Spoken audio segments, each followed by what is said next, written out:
ter a sensação em 2026, gente, que nós estamos perdidos.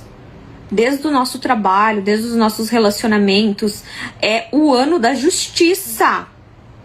Então, se você fez mal pra alguém, tu se prepara, tá? Porque a cobrança vai vir. Presta atenção no que eu vou falar aqui.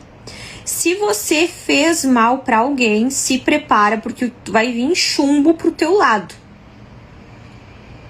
Vai vir chumbo grosso pro teu lado. Tenta lembrar o que você fez em 2025. Porque 2026 vai ser o ano, gente, da justiça. Vai ser uma justiça tão fervorosa que se a gente fez qualquer coisa pro outro, a gente vai pagar na mesma moeda. Então, 2000 é o ano da essência e da justiça. Então, vocês vão ver muitas pessoas fazendo maldade para o outro, tá? Deixa eu só escrever aqui pra vocês, promoção. Nós vamos